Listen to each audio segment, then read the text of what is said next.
संतोषी माता शुक्रवार व्रत कथा। बहुत समय पहले की बात है। एक बुढ़िया के 7 पुत्र थे। उनमें से 6 कमाते थे और एक निकम्मा था। बुढ़िया अपने 6 बेटों को प्रेम से खाना खिलाती और 7वें बेटे को बाद में उनकी थाली की बची हुई जूठन खिला दिया करती। 7वें बेटे की पत्नी इस बात से बड़ी दुखी थी, क्योंकि वह बहुत भोला था और ऐसी बातों पर ध्यान नहीं देता था। एक दिन बहू ने जूठा खिलाने की बात अपने पति से कही। पति ने सिरदर्द का बहाना कर रसोई में लेटकर स्वयं सच्चाई देख ली। उसने उसी क्षण दूसरे राज्य जाने का निश्चय किया। जब वह जाने लगा तो पत्नी ने उसकी निशानी मांगी। पति ने कहा, मेरे पास तो तुम्हें देने के लिए कुछ भी नहीं है, सिर्फ यह अंगूठी है, यही रख लो। साथ ही उसने पत्नी से भी निशानी मांगी तो उसने कहा कि मेरे पास तो कुछ भी नहीं है, यह गोबर से सने हाथ हैं, उनकी छाप ही अपने साथ ले जाओ। दूसरे राज्य पहुंचते ही उसे एक सेठ की दुकान पर काम मिल गया और जल्द ही उसने मेहनत से अपनी जगह बना ली। इधर बेटे के घर से चले जाने पर सास ससुर बहू पर अत्याचार करने लगे। घर का सारा काम करवा के उसे लकड़ियां लाने जंगल भेज देते और आने पर भूसे की रोटी और नारियल के खोल में पानी रख देते।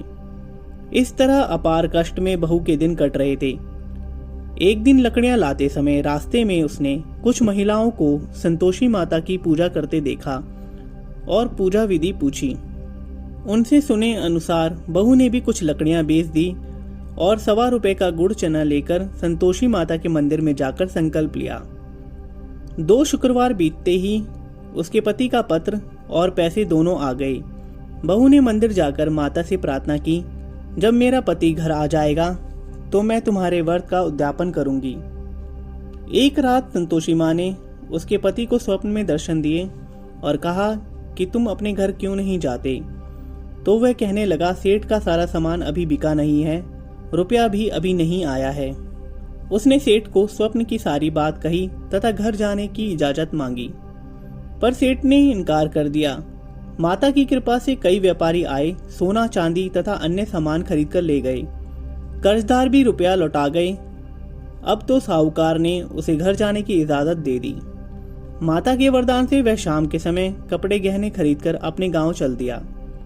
उधर उसकी पत्नी हर दिन की तरह माता के मंदिर में माता से बातें कर रही थी।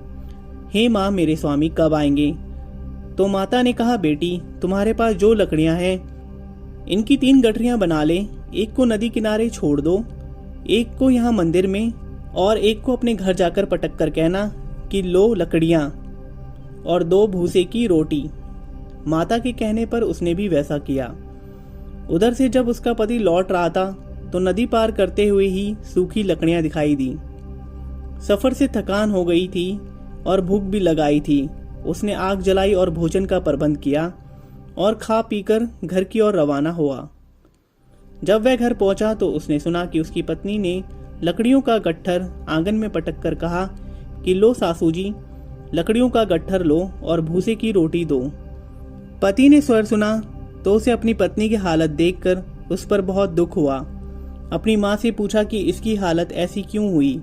तो माँ ने कहा कि काम धाम कुछ करती नहीं, गांव भर में भटकती रहती है। पर वह अपने साथ हुए अन्याय को भूला नहीं था। उसने दूसरे घर की चाबी मांगी और अलग रहने लगा।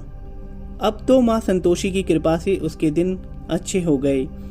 फिर वह शुक्रवार भी आया जिसमें माता का उद्यापन करना था। पूरी तैयारी कर ली गई। उसने अपनी जेठानी के बच्चों को बुलाया, लेकिन जेठानी ने अपने बच्चों को पूरी तरह सीख देकर भेजा कि भोजन के समय खटाई मांगना। अब बच्चे भोजन के बाद खट्टी चीज के लिए जिद करने लगे, तो उसने मना करते हुए माता का प्रसाद और पैसे बच्चों को दे दिए। उन्हीं पैसों से बच्चों ने खट्टी चीजें खरीद ली और उसे खा लिया। इस प्रकार व्रत का उद्यापन पूरा नहीं हो पाया और माँ संतोषी रुष्ट हो गई। बहू के पति को राजा के सैनिक पकड़ के ले गए। जेठ जेठानी फिर से ताने मारने लगे। लोगों को लूट लूट कर धन इकट्ठा कर लिया, अब जेल में सड़ेगा तो पता चलेगा। बहू से यह सब सहन नहीं हुआ और माँ के चरणों में जा पहुंची और कहने लगी, हे माँ, मुझे और मेरे पति को किस बात की सजा दे रही हो? माता कहने लगी, बेटी, तूने उद्यापन पूरा नहीं किया, इस वजह से तुम्हें यह सब सहन करना पड़ रहा है। अब दोबारा उद्यापन करो और इस बार कोई गलती मत करना। बहू का पति वापस लौट आया और अगले शुक्रवार को विधि पूर्वक फिर से उद्यापन किया और इस बार कोई भी भूल नहीं की और ब्राह्मण के लड़के को बुलाकर व्रत का उद्यापन किया।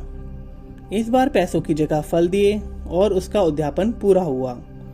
माँ संतोषी की कृपा से जल्दी ही बहू ने एक सुंदर से पुत्र को जन्म दिया और बहू को देखकर पूरे परिवार ने संतोषी माता का विधिवत पूजन करना शुरू कर दिया और उनका परिवार सुख से जीवन बिताने लगा। जय माँ संतोषी। ऐसी ही और व्रत कथाएं सुनने के लिए हमारे चैनल को सब्सक्राइब करें